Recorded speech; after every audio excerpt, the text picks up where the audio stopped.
ஒரு கிராமத்தினுடைய முழுமைத்துவம் அப்படிங்கிறது எதில் இருக்குது அப்படின்ற கேள்வியை முன் வச்சோன்னா அதற்கு பலர் சொல்லக்கூடிய பதில் என்ன அப்படின்னா, அந்த கிராமத்தினுடைய சாலைகளும் அதனுடைய கிணறுகளும் தான் காரணம் அப்படின்னு.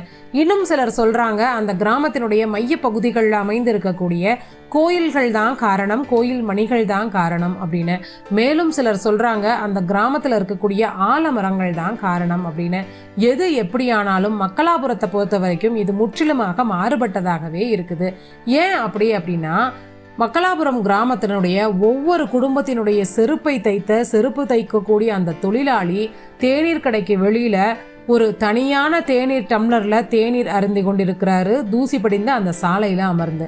ஆனால் மற்றவர்கள் எல்லாருமே தேநீர் கடைக்கு உள்ளே இருக்கக்கூடிய அந்த மேஜையில் கூட்டமாக அமர்ந்து சிரித்து கொண்டே ரொம்பவும் சந்தோஷத்தோடு அந்த தேநீரை பருகிட்டு இருக்காங்க.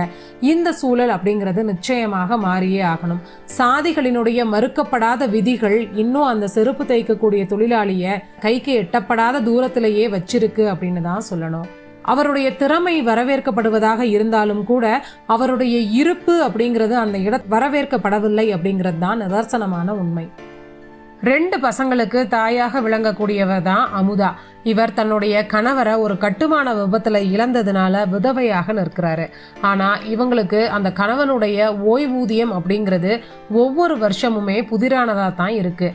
ஒரு அரசு அலுவலகத்தில் இருந்து இன்னொரு அரசு அலுவலகத்திற்கு ஓட வேண்டிய சூழ்நிலை இருந்தாலும் கூட ஒவ்வொரு அலுவலகத்திலையும் அவர் கேட்கக்கூடிய பதில் அப்படிங்கிறது என்ன தெரியுமா?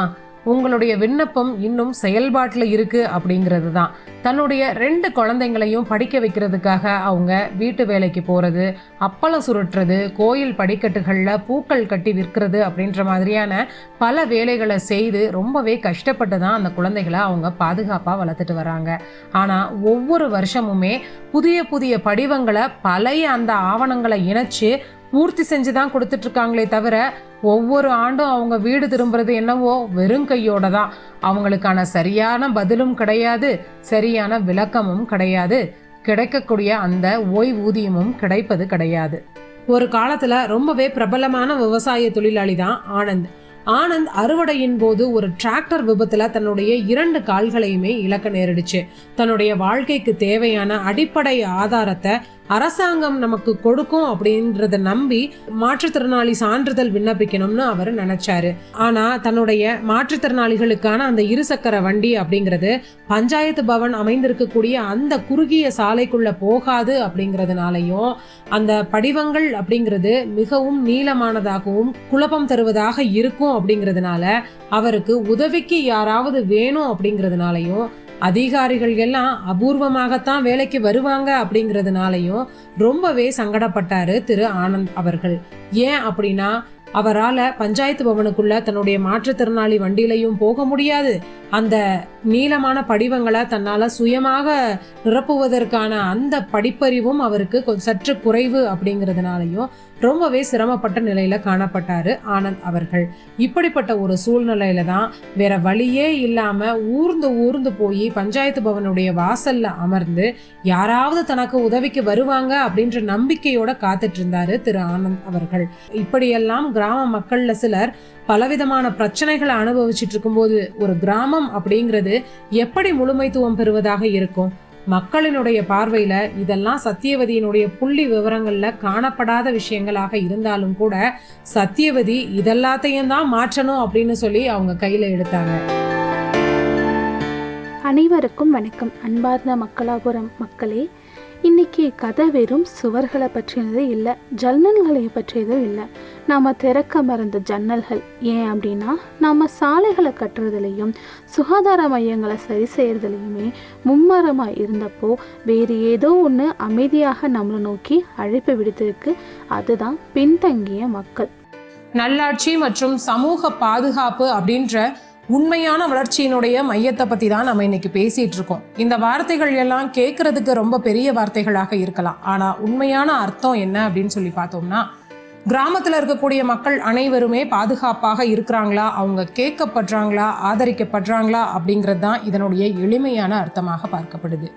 அந்த கேள்விக்கு பதிலளிக்க என்ன நடக்குது அப்படிங்கிறதுக்கு நேரடியாக உங்களை நான் கூட்டிகிட்டு போகிறேன்.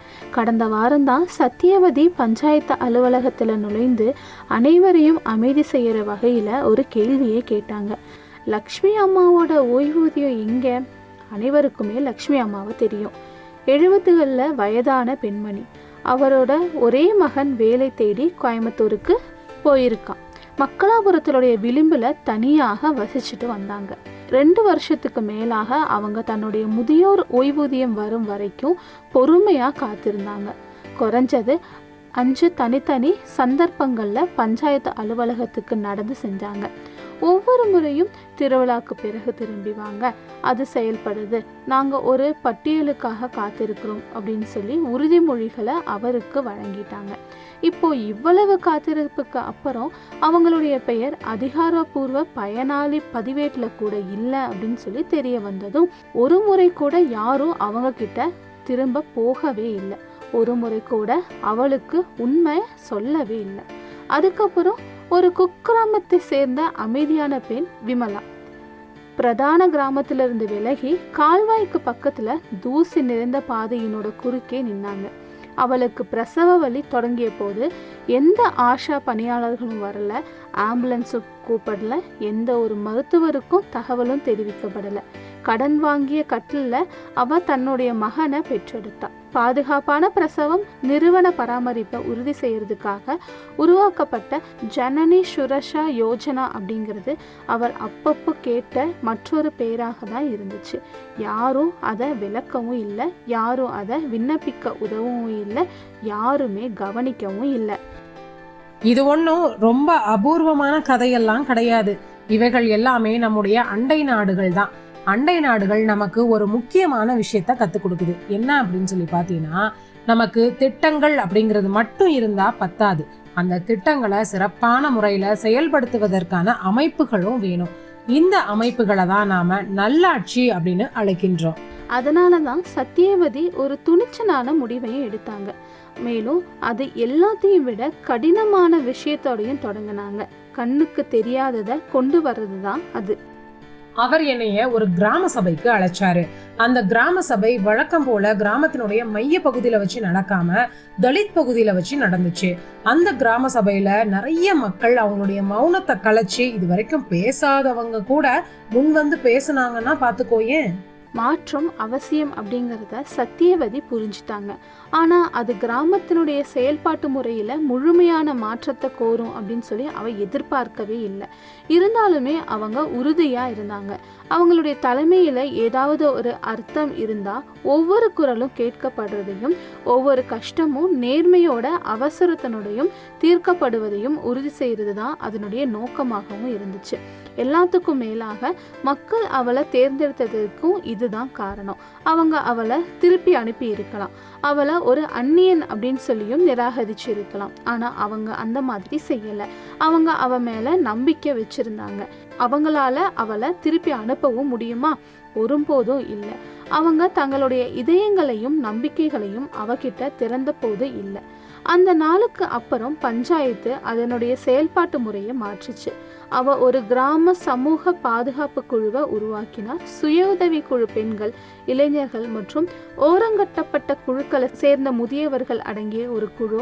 இவர்களுடைய வேலை என்னன்னா, திட்டங்கள்ல இருந்து யார் விடுபட்டு இருக்காங்க அப்படிங்கிறத கண்டுபிடிக்கிறது, வார்டு வாரியாக முகாம்களை நடத்துறது, படிவங்களை நிரப்புறது மட்டும் இல்லாம நன்மை நபரை அடையும் வரையும் பின்தொடர்ந்துட்டு இருக்கிறது தான் இது. அடுத்ததா அவங்க என்ன செஞ்சாங்கன்னு தெரியுமா? கிடைக்கப்படக்கூடிய திட்டங்களுக்கெல்லாம் ஒரு சின்னங்களை அத பஞ்சாயத்து பவனோட வெளிப்புறத்துல ஓவியமாக வரைஞ்சாங்க. முதல் முறையாக படிக்க தெரியாதவங்களுக்கு கூட திட்டத்தினுடைய செயல்பாடுகள் எல்லாம் விளங்கக்கூடிய வகையிலையும் புரியக்கூடிய வகையிலையும் அந்த ஓவியங்கள் அப்படிங்கிறது அமைஞ்சிருந்தது. அதுக்கு பக்கத்திலேயே பூட்டப்பட்ட, அதாவது வாரத்துக்கு ஒரு முறை மக்கள் முன்னாடி திறந்து பார்க்கக்கூடிய அளவிற்கு புகார்களை பெறக்கூடிய ஒரு குறை தீர்க்கும் பெட்டியும் வைக்கப்பட்டிருந்துச்சு. பஞ்சாயத்து அலுவலகத்துக்கு வெளியே கூட்ட நிமிடங்களை வச்சிருக்கவும் முடிவு செஞ்சிருக்காங்க. எடுக்கப்படும் எந்த முடிவும் யாருக்கு வீடு பழுதுபார்ப்புக்கு பணம் கிடைக்குது, யாருடைய பெயர் வேலை பட்டியலில் சேர்க்கப்பட்டிருக்கு, எல்லாரும் பார்க்கும் வகையில இருக்கும். அது வெளிப்படைத்தன்மையாகவும் இருந்துச்சு. சத்தியவதி அவர்கள் ஒவ்வொரு கிராம சபை கூட்டத்திலையும் பெண்களுடைய குரல் முன்வந்து ஒலிக்கணும் அப்படின்னு அழைப்பு விடுவதாக நான் கேள்விப்பட்டேன். நிகழ்ச்சியினுடைய இறுதி வாய்ப்பாகவோ அல்லது ஆண்கள் எல்லாம் போனதுக்கு அப்புறமா கடைசியில பெண்களை பேச சொல்றது அந்த மாதிரி எல்லாம் கிடையாது. கிராம சபை கூட்டத்தினுடைய முதல் குரலே பெண்களினுடைய குரலாக ஒலிக்கணும் அப்படிங்கறதான் சத்தியவதி விரும்பினாங்க. நீங்க கேட்கறதும் சரிதான். இன்னைக்கு மக்களாபுரம் ஒரு கிராமமா மாறி இருக்கு. அங்க யாரையும் பார்க்காம கெஞ்ச வேண்டிய அவசியம் இல்லை. உங்களுக்கு மேஜையில ஒரு இடம் இருக்கு. நீங்க விதவையா இருந்தாலும் சரி, கூலி தொழிலாளியாக இருந்தாலும் சரி, வேறு சமூகங்களா சேர்ந்தவங்களா இருந்தாலும் சரி, மாற்றுத்திறனாளியாக இருந்தாலும் சரி, புலம்பெயர்ந்தவர்களா இருந்தாலும் சரி, அது ஒண்ணுமே பிரச்சனையே இல்லை. முன்னோக்கி இருக்கிற பாதை ரொம்ப நீளமா இருக்கும். ஆனா முதல் தடவையா மக்கள் சேர்ந்து நடக்கிற மாதிரி உணர்ந்தாங்க. நேயர்களே, சமூக ரீதியான பாதுகாப்பு அப்படிங்கிறதுனுடைய அர்த்தம் இதுதான் அப்படின்னு சொல்றதான் பாதுகாப்புன்னு நான் நினைக்கிறேன். உண்மையான நல்லாட்சி அமைப்புகள் அப்படிங்கிறது இப்படித்தான் வாசனை வீசும்.